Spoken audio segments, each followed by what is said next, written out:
goody, here it comes. Welcome to the Cinema Psycho Show.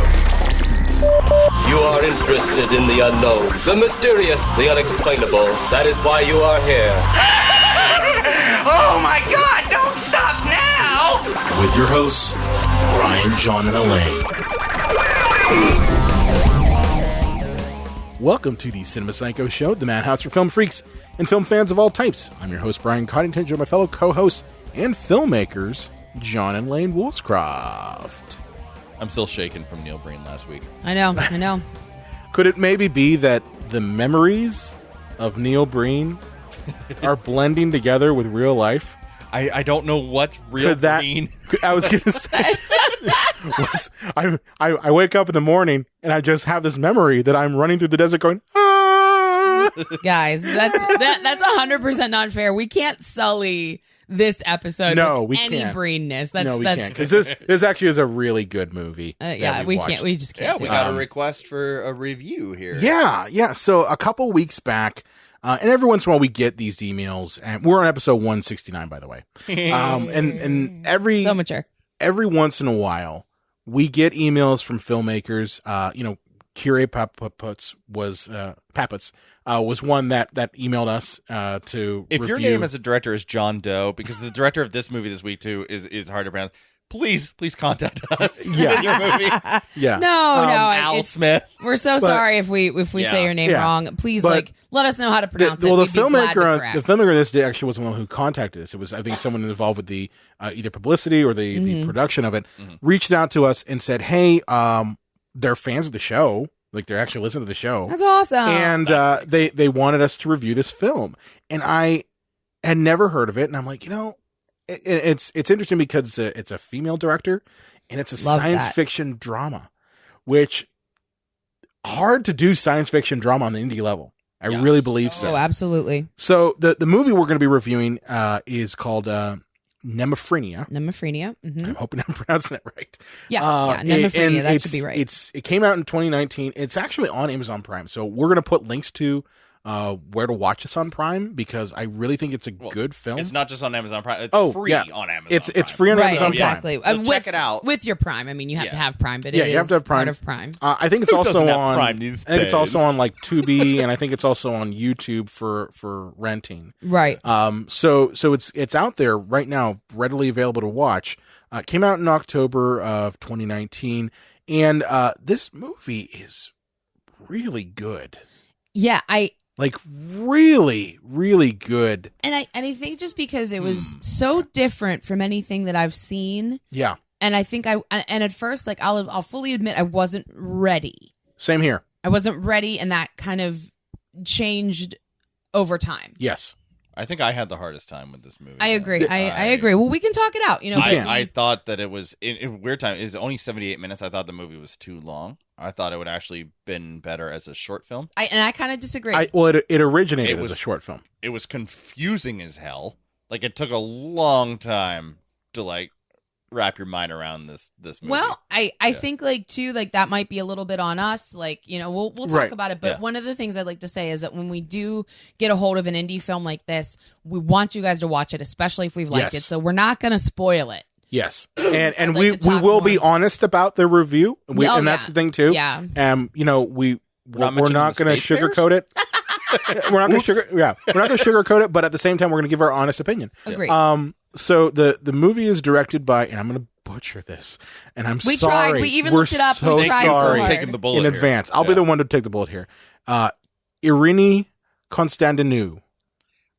That sounds pretty good cool. to me. I mean.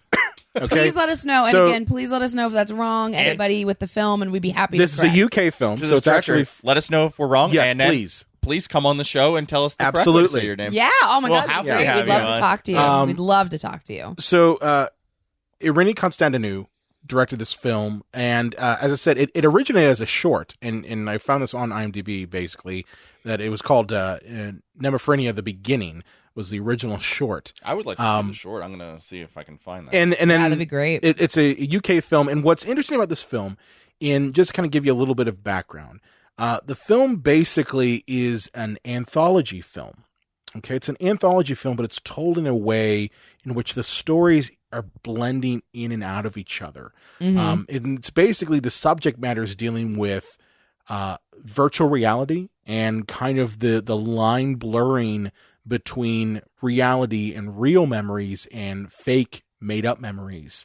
And how do we as human beings kind of cope with a reality that may not be true and may not be real? It reminded me a lot. There's a Black Mirror episode. Yes. And I haven't seen many of them, but I did see the one where like everybody has chips in their brain where they can rewind their memories. Yep. And I don't know if it was fair or unfair, but I immediately went, oh, Black Mirror, when I found out what now this movie branches off in the idea it was that very there's different. a sickness that causes you to have fake memories. So it's not literally the same thing, but that's immediately what my brain went to. And the idea with this is that the integration of VR or virtual reality from a very young age is what gives you this like affliction called Mnemophrenia. And it is like a lot of other kind of afflictions that we see like in the real world. Like there's a stigma. It's supposed to be kind of shameful. I kind of took it as like sort of a metaphor for like mental illness. Yes. Like anxiety or depression, something like that, where it is supposed to be viewed as like a bad thing. and like you said, Brian, it's anthology stories, and because they are interwoven so expertly and the transitions are very seamless, I had a very hard time realizing the three stories. And in fact, we were actually talking about it on our group chat that we have for the show while I was kind of like in the middle of it. And Brian like kind of explained to me a little bit about what was happening with the stories. And I was like, oh, Yes. like And it was a game changer. To be fair, that element doesn't become apparent until I'd say about 2/3 the way through the movie. Yeah, and listen, I will take responsibility for that as a viewer, because too, John and I watched about a half an hour of it before we went somewhere. Yeah. And I'm not sure that was the best way to do it. With other films, we could have gotten away with it, but I will say with this film, it was a very unconventional approach to narrative to begin with the anthology woven together, but it also threw a lot at you because it was almost like a pseudo documentary.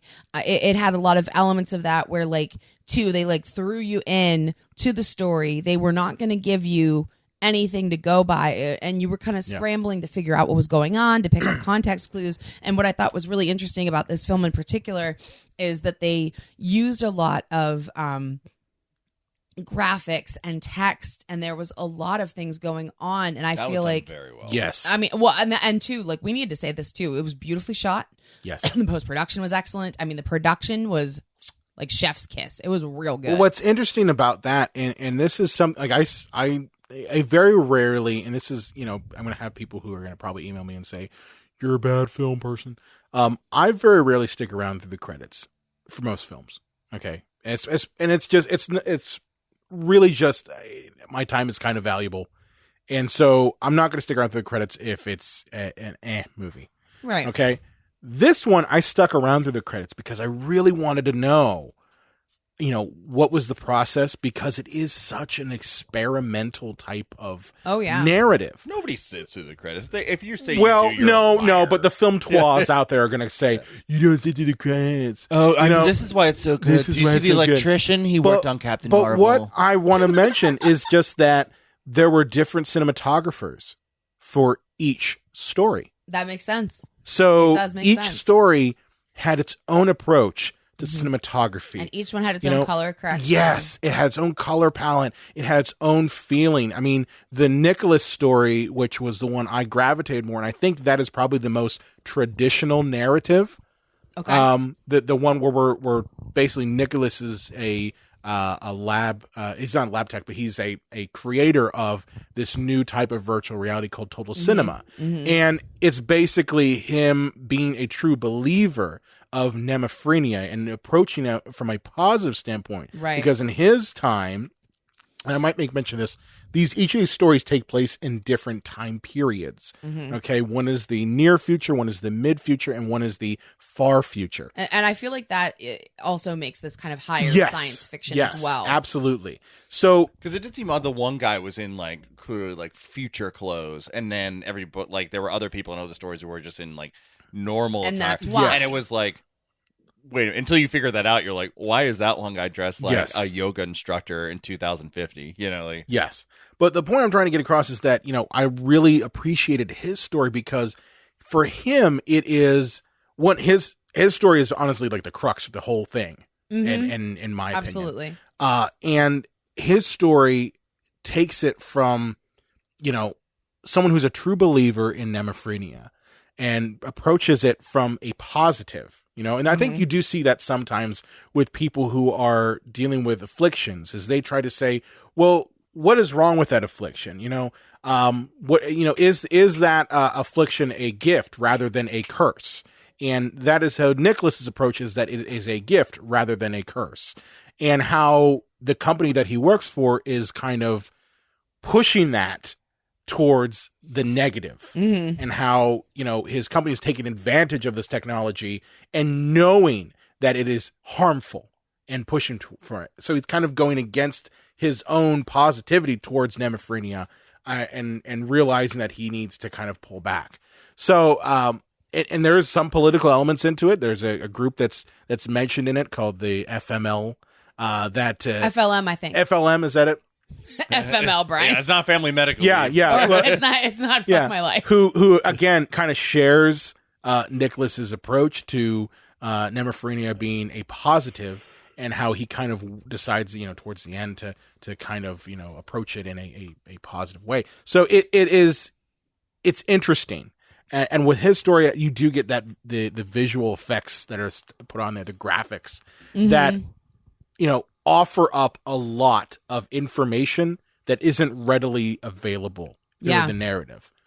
Yeah, I'm sorry, go ahead. Sorry. It did seem odd, though, like, for a movie that was about all this, like, technology and how it can affect us, like, it was a lot of people sitting around having conversations. There was a lot of improv in this, by the way. That's interesting. A lot of improv. That's really interesting. Yeah, I actually looked at some of the behind the scenes of this, and they did do some improv for a lot of the conversations. That's really cool. And I'm not inferring that, like, this had to be, some action-packed, like, explosion-filled, nothing like that. But it seemed like we would often go from one scene of two people, and there were like, a lot of things to look at on the screen a lot of the times.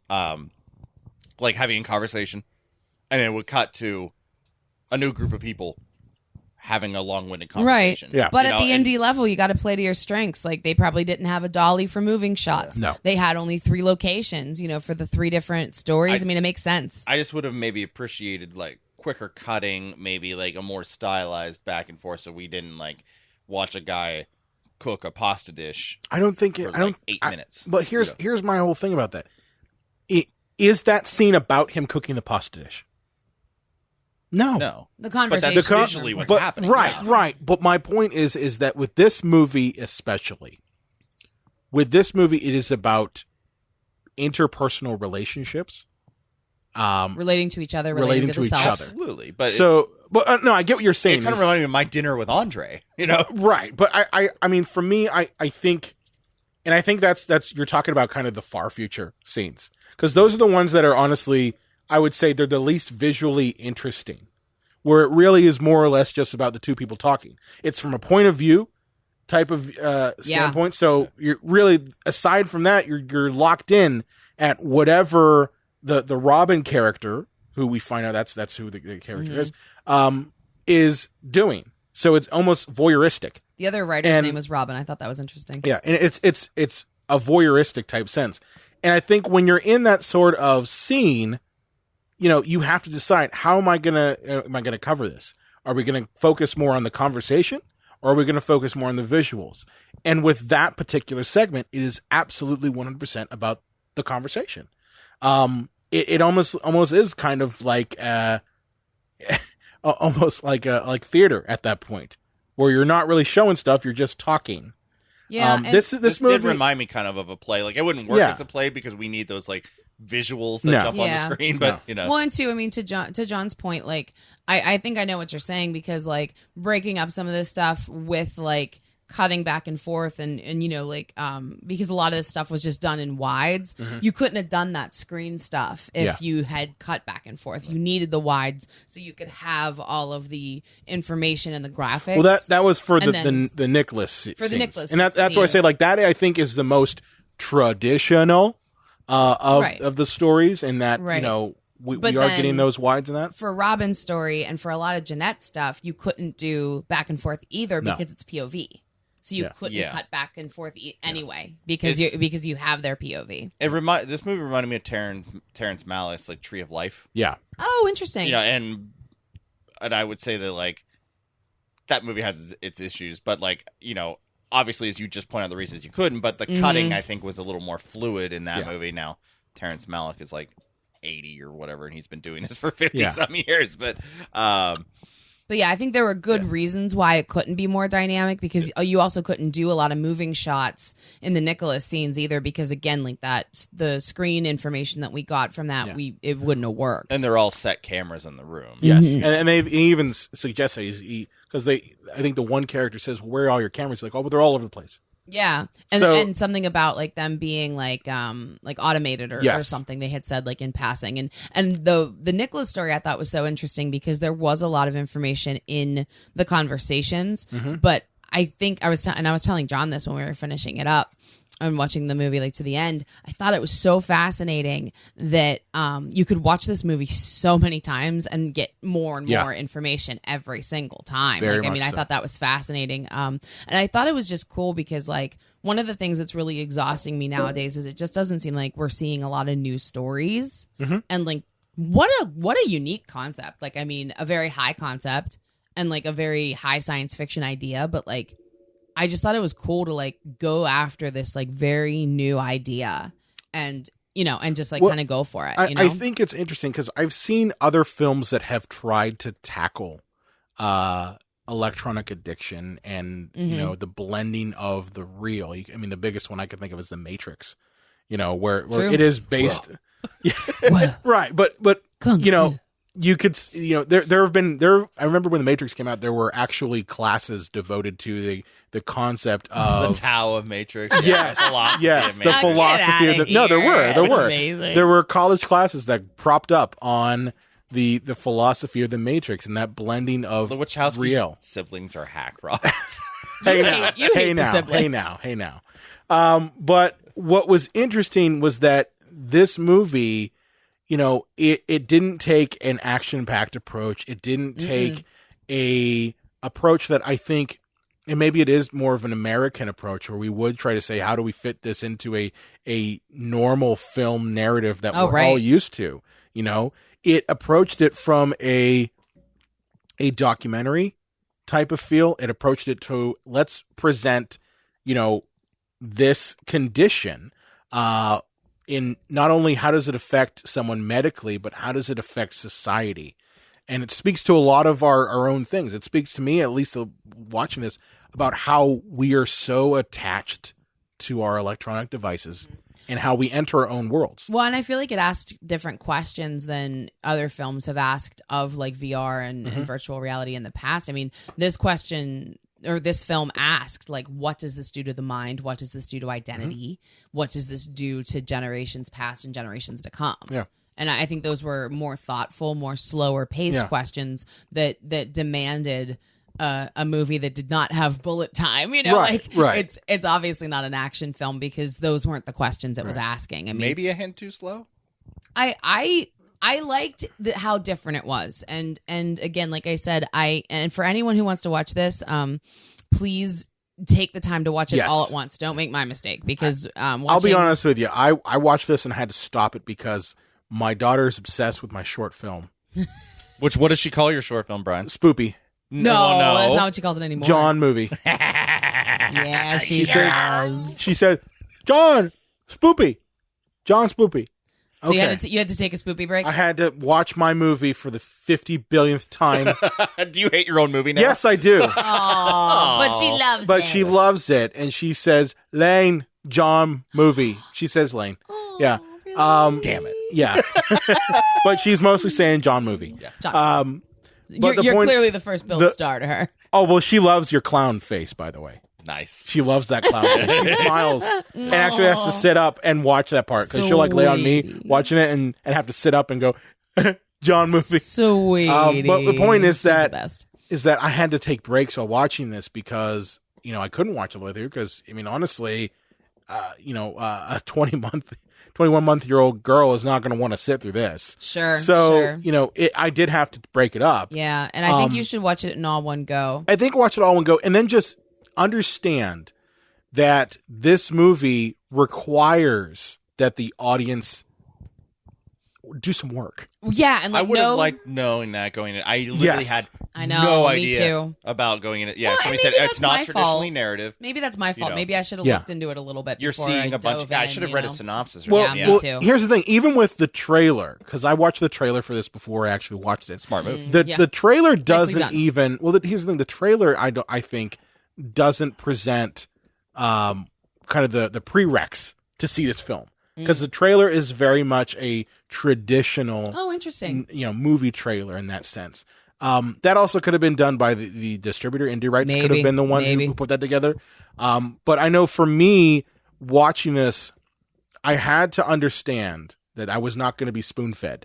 And I think, and this might just be an American audience thing, because I know that, filmmakers from different countries are going to approach the medium differently, and those audiences might be more patient.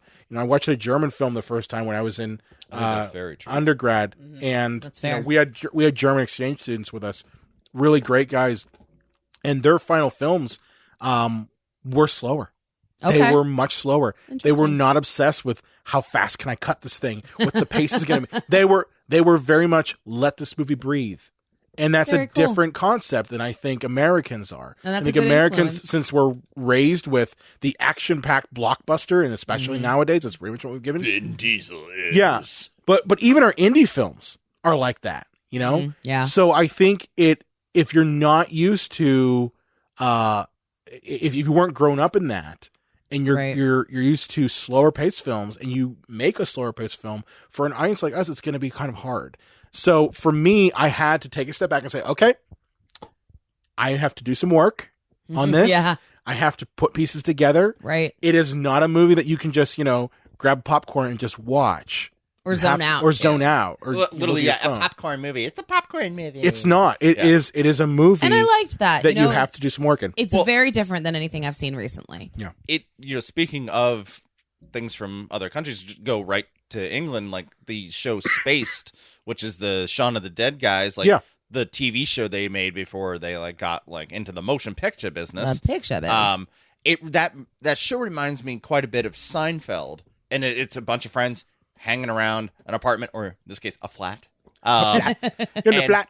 But the thing is, Spaced, well, I think it's better than Seinfeld. It's a lot slower in its approach. Yeah. So it's the same kind of concept, but oddly, Seinfeld, for being a set lockdown camera sitcom, moves quicker than Space does. And I mean, obviously, the laugh track affects that a little bit. But you can tell that their approach in jolly old England town is a little bit more slower and methodical. You just completely trashed our whole English audience. I love our English audience. They're the best. It's a bit slower and more methodical than our American approach to things, where a trailer in the United States is you have to have a news shot every 2 seconds. We have to news shot every 2 seconds, and then you have to give away everything. And I think that's the one thing. Apparently, we don't go to movies unless we know everything now. Well, that's the thing. The one thing I appreciate about this film is that because the narrative is not so cut and dry, I didn't know what was coming next. Yeah. And that was the nice thing to have. I haven't really had that in a movie-going experience And that's in a long time. And that's one thing too, because the first half an hour I was telling John, I don't really understand what's going on, so I'm having a really hard time caring about the characters, but I still wanted to know what was happening next. Yeah. I was never not interested. I just had a hard time coming around to caring because, there's certain things that we learn about the characters early on that I wanted to care about, but I couldn't get there right away. And I think, honestly, the way that I would approach this movie, if you're going to watch this, which absolutely you should watch it. I agree. I think you have to not find the threads that join everyone together in the beginning. I think what you need to do is really just focus on one particular story at a time and just kind of think about, okay, what is happening with this particular character at this time in their story. Because I kept trying to be like, okay, where's the overlap at? Where's the threads at? And then, as I said, towards about 2/3 of the way in the movie, those threads do start to collect together, and they do start to come together, and you start to be like, oh, that's what's happening. And I don't want to give everything away, but I do want to say that there is a connection. Right. At least that does kind of present itself, almost like a family type connection or a societal connection. The stories work out. They do. They have a there relation. Is some relation between the Jeanette character, between the Nicholas character, between the Robin character. There is a relation that it does become apparent about 2/3 of the way through the movie. So I would say, if you're watching the movie, you're like, 15 minutes in, I really don't know what the hell's going on. I'm telling you right now, stick it out, because it will pay off. It is a movie that you do have to work at. So be prepared for that. I mean, if you're expecting a boom, boom, explosion movie, this isn't it. This movie is very much about our relationship to technology. And at what point does the human experience begin and the technological experience end? Like, that's kind of the way I looked at it. Yeah. But thankfully, it's not patronizing. It's not like... No.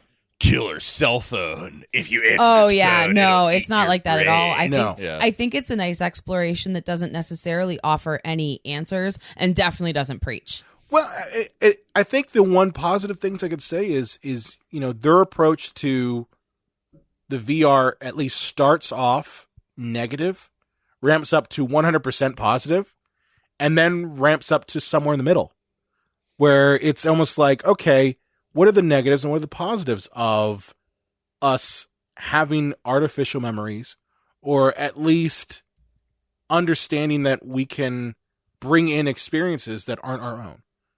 That's kind of what I got towards the end was like, you're getting both sides of it. And then it kind of meets right in the middle of, here are the negatives and positives. What does it mean for us as a human species? You know what I would have probably preferred from this, and if the director's listening, would probably be like, you just missed the point completely. I would have liked a complete, and I don't really like this term because it's not Spinal Tap, but like a mockumentary approach to this. Like, if this was a documentary, and I know people hate narration, but it's okay in documentary. If it and it was kind of explained, and there was a thread through the whole thing as this fake documentary. And talked about the pros and cons of it. I think, like, for me, that would have worked better, right, than just these assortment of scenes of different time periods of people having these conversations. And because I had a hard time relating to any of the characters as well. So, and I think that slowed down the process. And as I said, that's I think that's warranted. I also think that it's, they kind of drop you in the middle. Yeah, you know what I mean? Like we're used to establishing the characters, establishing what the conflict is, and then kind of working through the conflict to a resolution. And in this movie, you're kind of jumped inside of whatever establishment's already been happening. You're not really introduced to who the characters are. Like, I think it was maybe like halfway through the movie where I realized that the future, like the far future, the main character's name was Robin. Because the whole time, like, okay, am I watching a VR simulation of this? Is this whole thing a simulation? Is it of the Jeanette character? Like, you don't really know. Mm-hmm. And I think for us who we're used to the predictable setup payoff of a normal film, this is very jarring to watch. It was for me, and I think that is why you want some structure. I think that's what you're asking for, is a little bit of structure. The difficult thing with a movie like this, too, is that if it's just on Amazon, chances are a lot of people may just stumble upon it and be like, that's a weird-looking title, and they'll put it on. It doesn't have a lot of hype around it. There's not a multi-million-dollar campaign to say, like, sit through this movie. You won't believe the ending. Like, Right. So people might put it on, and after about 15 minutes of being confused, go, let's go back to Miss Maisel, and which would first be a of all, shame. I love Miss Maisel. Okay. I'm not saying anything about it. Yeah, we're not crapping another on option Maisel. on Amazon, and that's tough. Like, because if this is the way that you're getting your film out there, like, oh, it's digital, check it out. If you're on Amazon, like, there's no hype going into it. You don't know anything about it. I feel that it could turn some people off right away because they're confused and they would rather just put on something else. I honestly, I think the people need to know what they're going into. Yeah. That's what I say. I hope that if you listen to our podcast and you are intrigued by this movie, that you should know that it's not a traditional. I would say this movie is honestly borderline experimental. Yeah, I would say this is an experimental narrative. It's an experimental narrative. Yeah, yes, that's a good way it's an experimental narrative. If you're okay with that, if you're cool with something that is not the everyday narrative film, you might find some joy out of this. I know I came out of it being like, wow, I've never seen anything like this before. How many times can you say you've seen a movie in the past, say, 5 years where that's the experience you're getting? We say it all the time that we love original films. We love when we get something new. Yeah. This really is smack dab 100% new. I've never seen anything quite like this before. Yeah. Well, I imagine people that find this movie because they listen to our podcast, they probably will sit through it. Our what are we, about 4 million downloads every episode? We're about there, give or take a few million. Yeah, sure, buddy. I wish. But I wish we were there. Shh, shut up, guys.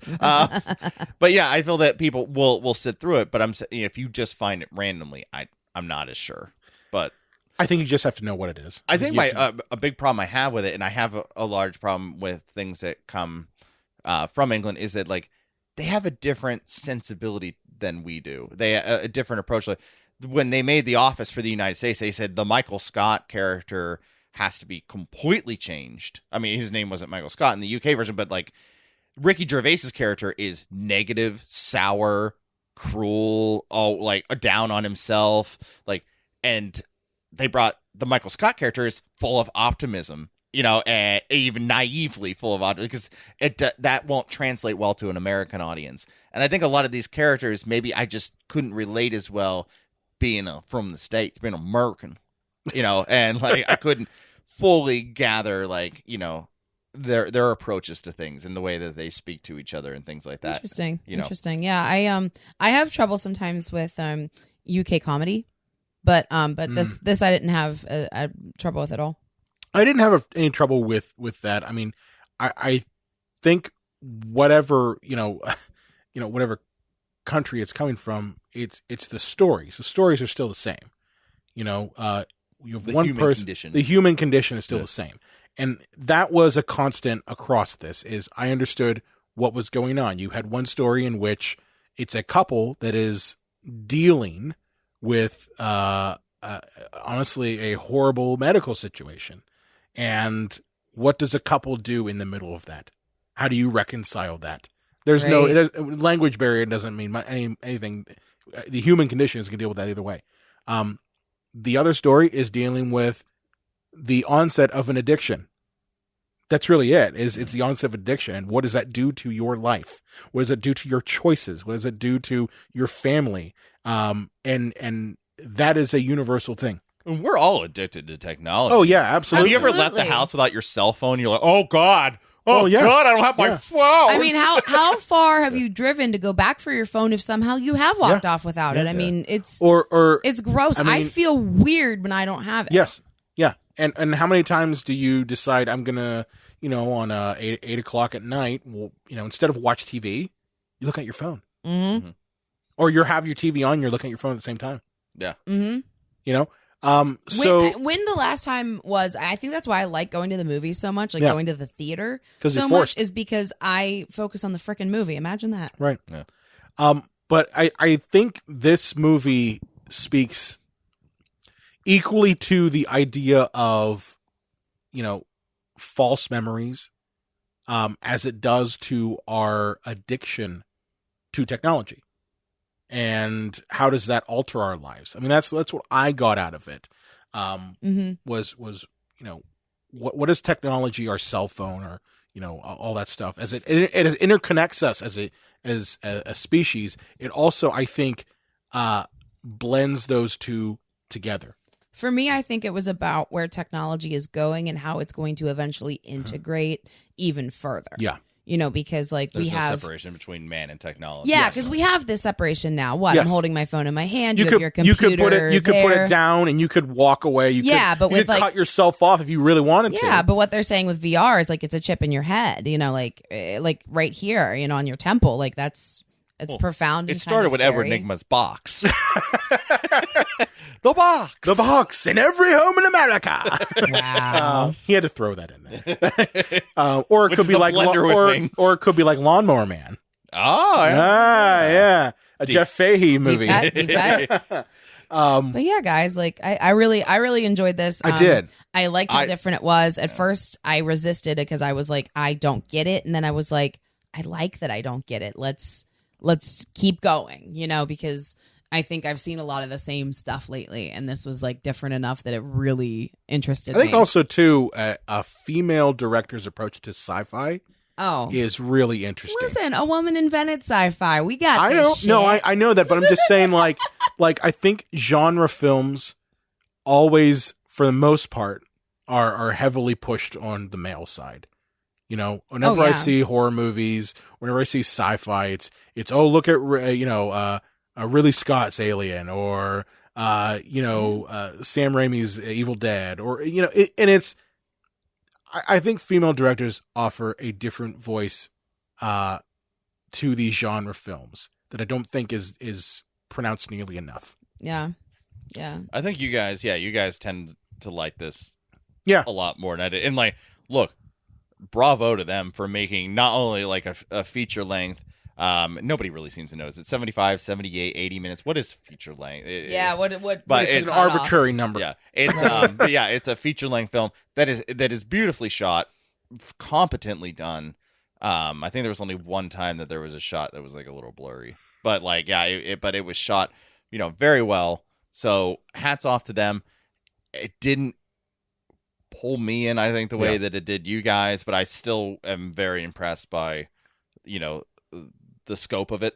And so the do you skill of think making it. if the filmmaker was able to structure it differently, that it would have worked better for you? I think so, but I think a lot of the audience would be like, "Well, I'm sorry that you're too stupid." And you No. But here's the thing: I think it's important to have the positive as well as the negative. Yeah. And I think when we say that we're giving the negative, we're not saying like this movie's shit. It's not. God, no. Yeah. I mean, we've seen some shit. Go back last week. That was shit. Yeah. There's another independent filmmaker. Yeah. There's another independent filmmaker. This is the high end of this is the opposite I think it's end. Neil Breen's the bottom. Yeah. I think it's important though, John, to get across just what you think this filmmaker could do moving forward to help someone like you who is not getting the message across. Well, this movie, it reminds me of Blade Runner in that, like, they went back and added narration because, like, the audience is going to be confused as hell. Yeah. And, like, you had said that when we were watching it, that you thought maybe narration would have helped you. And I know some people are like, no narration ever, but narration is fine if it's I'm done one of those correctly. assholes. I'm one of those assholes who's just like, you didn't see narration in The Godfather. Right. When Michael was it called for? No, but when Michael is like trying to save his father in the hospital, he doesn't say, I need to save my father in the hospital, or I was thinking this, or I was thinking random or exposition dumping. Or I was thinking Fredo was the one who tried to have me killed. He doesn't have to say it. He shows it. And that's like, for me, I prefer for the film to visually show me, or through sound show me that. I don't need to have a narration. That's radio, in my opinion. Well, Blade Runner was like had that noirian kind of feel to it, so the narration made sense. This has kind of hints of documentary all through it. Yes. So I don't know if narration would be so better, just even text boxes or something, or use the technology in the film to kind of explain, like use text exposition. More in the film, something to kind of help push it along. Because look, if I watch this again, I think I would have a full grasp of it, but I don't know if the average John Q citizen that puts this on because they're just looking for something on a Friday night and they are on their phone, like, I don't know what's going on, I'm gonna find something else, I'm going to put on Turner and Hooch again because dogs are hilarious. Well, I think the important thing to note is that this film might not be for everybody. Right. This is for fans of science fiction, and I can think of a handful of our friends, John, that like would really like this movie. They're all cinephiles. I mean, these are all people who really like cinema. Well, I hate. And that's where this should be categorized. Like, I hope Amazon has it in places. It's in sci-fi drama. Yeah, and I hope it's also in other places, like in indie and in like different sections that where people who really do like film will be able to find it, because it's not for the average person, I don't think. No. Well, I hate to say it's going to sound snotty, but this is a very intellectual movie. Yeah. Yes. And I think it's more for like the academic minded. Agreed. No, Agreed. I think, and that's okay. I think that is Listen, there's lots valid. of movies out there for stupid people. Can we have a few? Come on. Come on. I think that's perfectly valid. I mean, I can see where adding some level of narrative elements might help, some sort of direction. I also think, though, and this is probably what the director is trying to do, and I don't know, I can't speak for the director, but just as someone who's viewed this, I think they're trying to almost offer the audience a voyeuristic experience. Oh yeah, the POV stuff. Where you're not almost in the where VR. You're in the movie to a point. I mean, can you imagine watching this in a VR? Oh, I mean, that'd be fucking dope, right? Yeah, but good. I think that is part of the experience. It's part of the structure that she's trying to put across. Is just that the audience is much part of the movie as they are examining the film.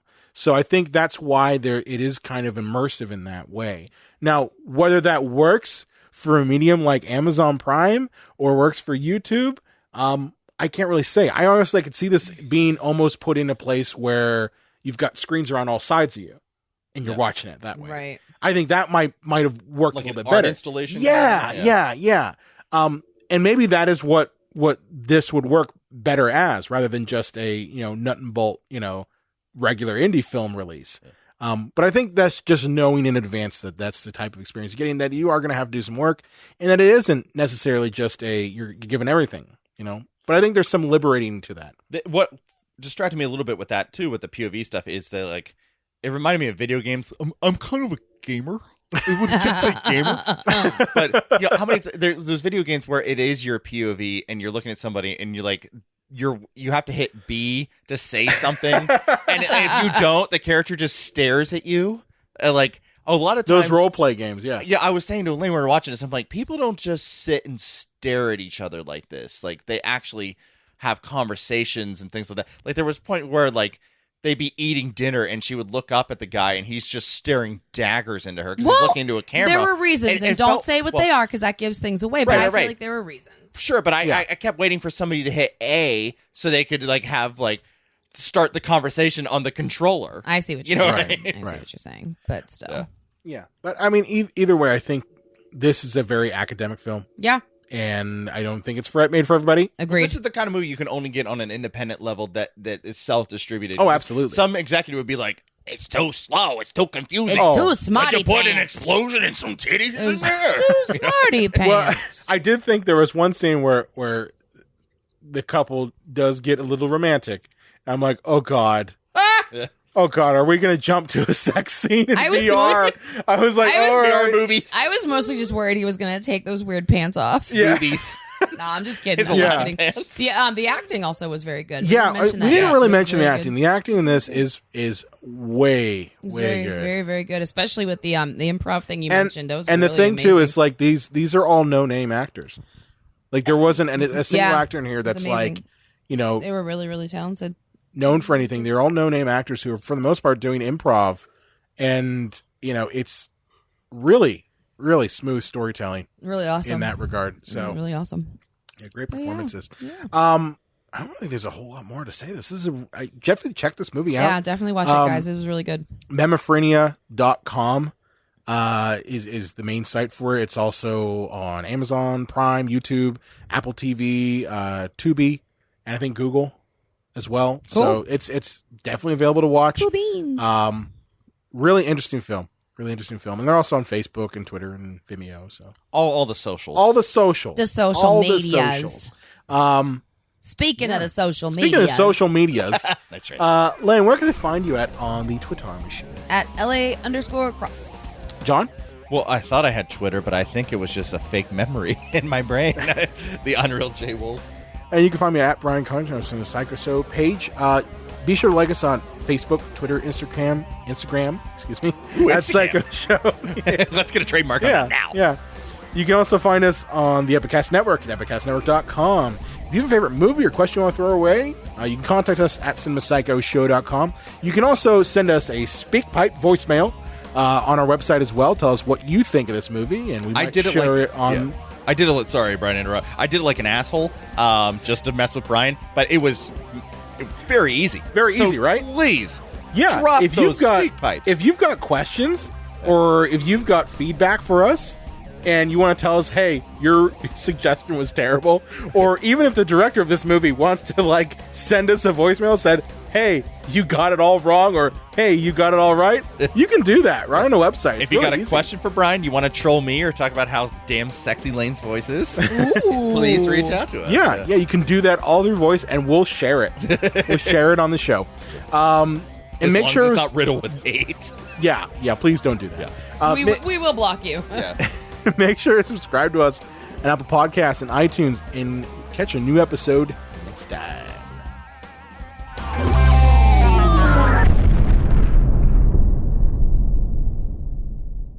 Epicast.